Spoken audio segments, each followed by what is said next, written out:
This is News 25 with Deanna O'Donnell. News 25, local news you can count on. News is brought to you by J.K. Nelson Law. Give them a call, 727-9900. Today's news is also brought to you by Gunny's Air Conditioning and Heating. New service and repair. Call Gunny's 775-727-6800. Welcome to News 25 here on KPVM TV and Ace Country Radio. Today is Tuesday, July 19th. Well, the Board of County Commissioners today decided to address an item to direct staff to establish a large animal ordinance limiting the amount of animals allowed on a parcel of land. The board warned that without this ordinance, residents will have to bring individuals' nuisance items up like noise complaints and, of course, any other things like odor before the board to have them addressed. Following the Regional Planning Commission agenda item for a proposal regarding the amount of large animals on properties around Pahrump, residents showed up today to voice their opinion at the Board of County Commissioners meeting regarding this ordinance. Last week, the RPC had a packed room with residents who wanted to express their concerns over a backyard chicken ordinance on specifically zoned properties. Planning Director Brett Wagner started out asking the commissioners to give him direction on this item and how to write the ordinance that they had directed staff to write. The backup on the BOCC agenda referenced a property that was cited recently for a nuisance, having a large amount of animals in pens that were allegedly being slaughtered. Neighbors even alleged that they were also selling the meat. Many locals do not want governmental restrictions placed on their land. Brett Wagner thinks that this item should be addressed through code compliance under nuisance instead of placing limits on all residents. I'm a veterinarian here in Nye County, and there's actually a lot of things I agree with, but I'm completely against the government becoming involved. That's my responsibility, their responsibility. That's, comes down to the community. And I know two women in this valley who have chickens on their property, moved there, had chickens all the time they've lived there, and their husbands are now gone, they're widows. And sirs, ma'ams, they are selling their eggs to help support a $900 a month Social Security income. And I'm asking you, along with those widows, for the love of God, please deal with each issue individually. Don't take their livelihood. More on defining what would constitute a nuisance, because that's what got us into this whole thing in the beginning, was a nuisance complaint. And the board at a bit of a disadvantage because there isn't a whole lot of guidelines when it comes to animals, whether, other than dogs and cats. But the bottom line to this whole thing is, what would constitute a nuisance? Our code today, I heard a lot of, call code compliance. Well, code compliance hands are tied to a certain extent as well, because again, it's very arbitrary with the way our code's written today to what it constitutes a nuisance. So maybe that's a better approach, would be to try to figure out how and give better guidelines on what would determine whether or not it's a nuisance. All it says today is excessive smell, excessive noise, that kind of stuff. So, but there really isn't parameters, because what I might think stinks doesn't necessarily hit that same level with the next person. Well, Nye County Chief Deputy District Attorney Kurt Vito has been appointed by the Nye County Commissioners to the Judicial District Court judge seat, replacing Judge Lisa Shamley, who resigned her position last month. Other applicants that were vying for that seat include James Ballou, Lillian Donahue, Michael Foley, Walter Grzinski, William Kimbrough, and Jacob Skinner. And we also wanted to give an update concerning the fake letter that the Nye County Planning Department has received that is being sent to property owners. They thought mostly that were out-of-town property owners. We have since learned that some of the property owners here in town has also received these letters that have been coming in. And those letters say that you are in violation having excessive debris or weeds or any kind of growth on your property, and that you are facing a code compliance violation. We want to let everybody know these are coming in from Florida, with St. Pete, Florida as the postage on these. There is a lead, however, into this investigation, which is being investigated by the Nye County Sheriff's Office and the U.S. Postal Service as well. And if you are a resident that is getting these and got a follow-up phone call from a person trying to buy your property, because that's what seems to be happening here, that they are contacting people who have received these letters in hopes to buy the property from them, you're urged to call the Nye County Sheriff's Office at 775-751-7000. You can also call the Nye County Planning Department, that number 775-751-4249. News 25 will return right after this break. You're watching News 25, the most recognized and farthest reaching local news in Nye County. News 25, local news you can count on. This segment of News 25 is brought to you by Lisa Spahitz and Mike Plasmeyer at Country Financial Insurance. Auto, home, life, and commercial. 775-727-8920. Well, earlier today, there was an explosion at the Hoover Dam right there off Las Vegas. We want to tell everybody what that was and what was happening there. That was a transformer that actually exploded right there. There was no injuries reported. There was a fire which was quickly extinguished in that area. And you know, we posted that a little bit earlier today. We hope that everybody got that notice of what was happening over there. Well, a couple who were allegedly renting a room from an older gentleman locked him out out of the residence, according to police. The Nye County Sheriff's Office is reporting that they have arrested two individuals, one by the name of Chelsea Kern and the other one, Jared Strait. They are facing charges related to conspiracy to commit criminal contempt, assault with a deadly weapon, neglecting a vulnerable or older person, and theft of over $100,000. According to the declaration of arrest, police say that on July 14th, they were dispatched to Ranchito Way for an individual who claimed he was unable to make access to his own property.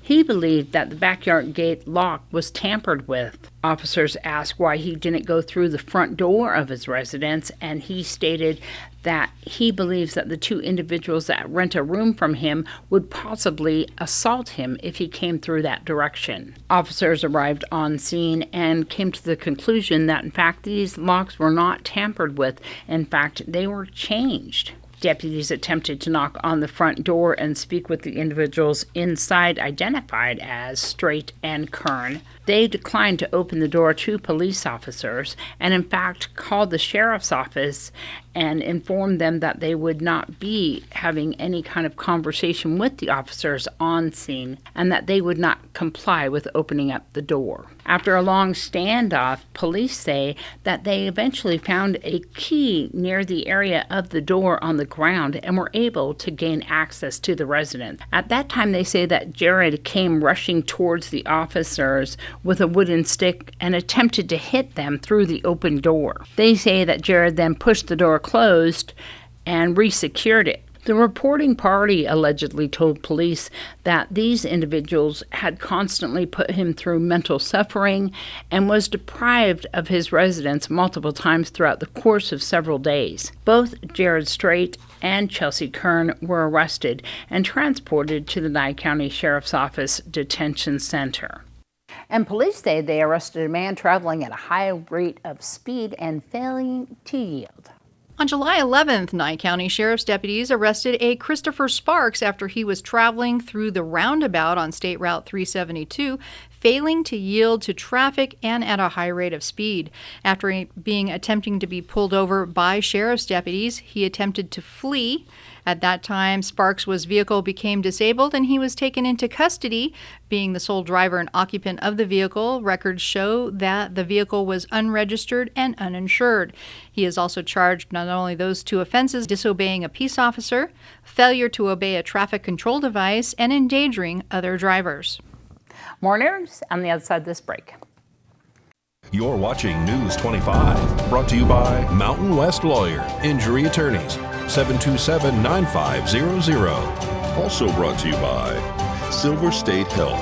Visit silverstatehealth.org or call 702-471-0420 for an appointment.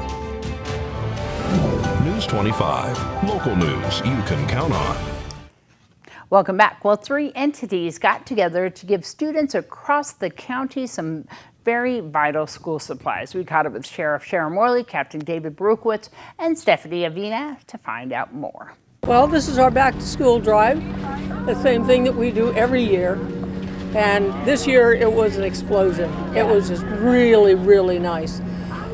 We got donations from all over the place, not only from people that are coming into Walmart or going out of Walmart, but also from individuals.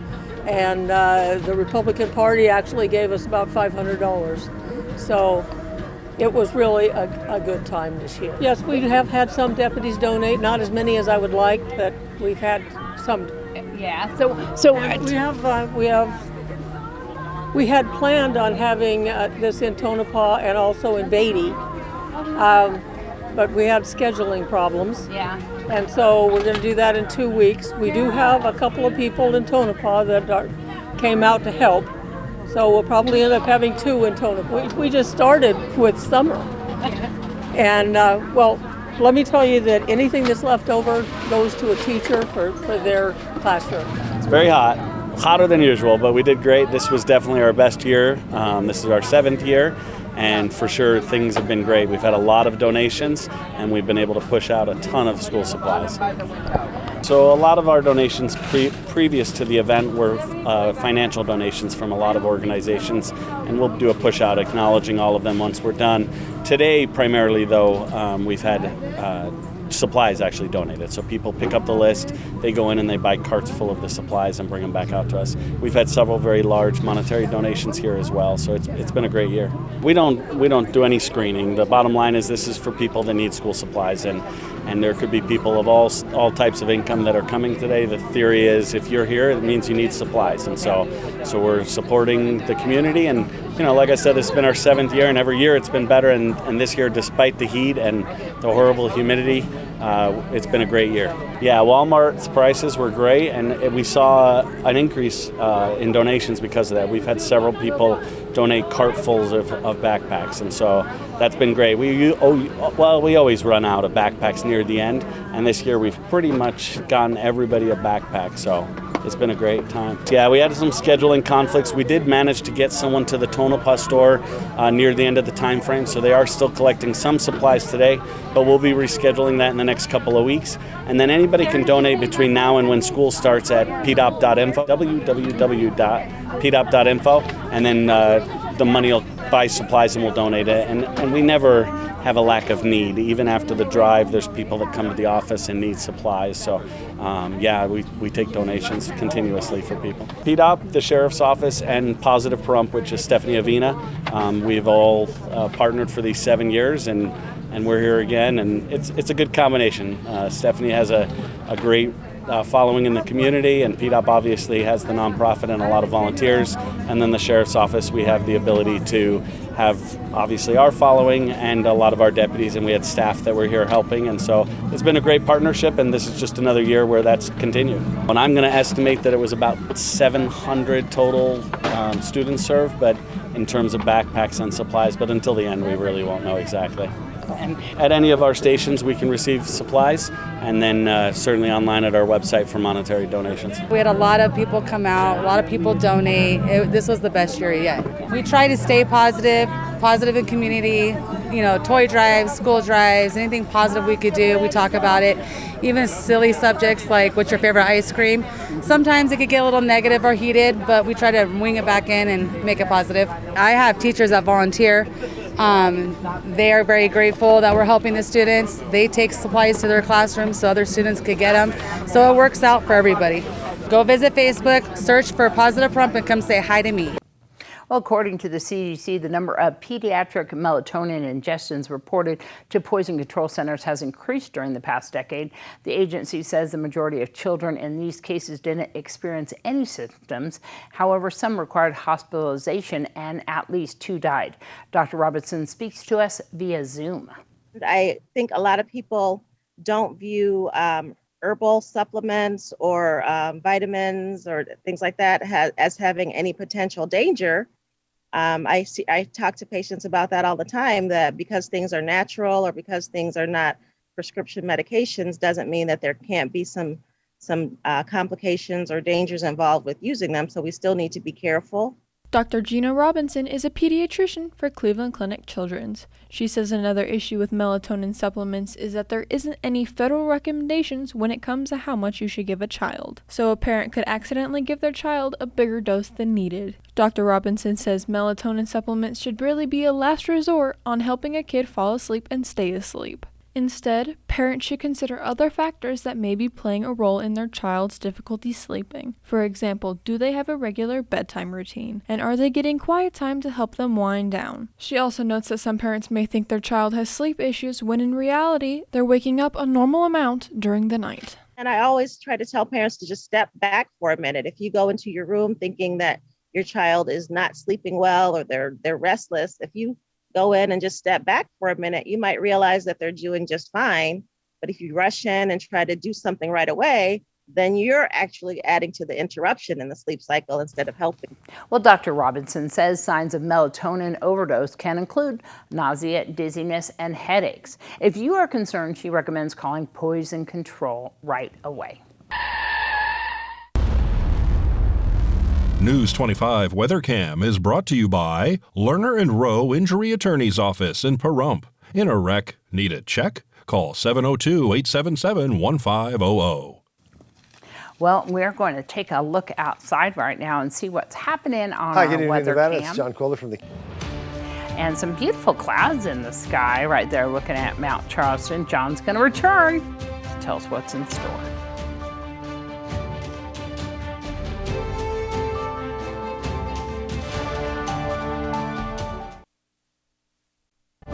News 25 weather is brought to you by Dairy Council of Nevada. The splash of cream in your coffee, the dollop of sour cream on your burrito, the melted toasty cheese on your pizza. Undeniably delicious, undeniably dairy. Enjoy what's real. Hi, good evening, Nevada. It's John Kohler from the KPVM Channel 25 Weather Studios. Great to see you on a Taco Tuesday. And look, the weather's out of the triple digits up north. Fernley and Fallon, 95, 98 degrees, not too bad. Carson City at 93, not quite the low spot. That would be Tonopah at 91, super pleasant. Out there in Goldfield, there, Lebanon at 94. 103 in Beatty, they're not loving so much, but it's not much different from yesterday. So maybe they're getting used to it. 108 in Amargosa, that's the hot spot in the state today. Vegas close behind at 107. Death Valley, 120 degrees. Oh my. Here in the paradise of Pahrump, let's take a look. It's 105 degrees. That's a little bit dicey for this time of the day. Not so much this time of the year. Triple digits, yeah, I guess you'd expect it. We had 106 a little bit earlier. South-southwesterly winds pleasantly at 10 miles per hour. Humidity at 17%. We've got clear skies. Beautiful sunshine as the sun rose this morning at 5:40. And it's setting this evening just shy of 8 o'clock, 7:59. Look for a low tonight of about 80 degrees, and that humidity creeping up to 19%. Could smell like clouds, and in fact, it does. Check this out as we head into the week. 4 or 5 days of clouds. Looks like we get sunshine on Sunday. And the rest of the week, well, these next few days, we'll be up in 109, 110 degree territory, receding somewhat as we head on through the week, but it's only going to be about a 5-6 degree difference as we trend down towards Monday and Tuesday at 102 degrees with cloudy skies, winds about 11 miles per hour. That's something to look forward to, but enjoy it while you can with all the sunshine and the heat, and that's how it do. All right, back to the desk. Here's Deanna. Well, I was driving back from Las Vegas last night. If you notice, I wasn't here. I got stuck in that thunderstorm that was happening on Highway 160 near the Dakota turnoff. There was so much rain and wind, you could hardly even see the roadway. Everybody's driving about 35. So those are happening. Make sure to slow down, turn on your headlights, and please be careful. Go to the right-hand side of the roadway to let the drivers who may be driving a little bit faster past you. All right, that's going to wrap up this edition of News 25. I'm Deanna O'Donnell from all of us here at KPVM TV and East Country Radio up here on the Hill. We'll see you back here tomorrow night. Good night.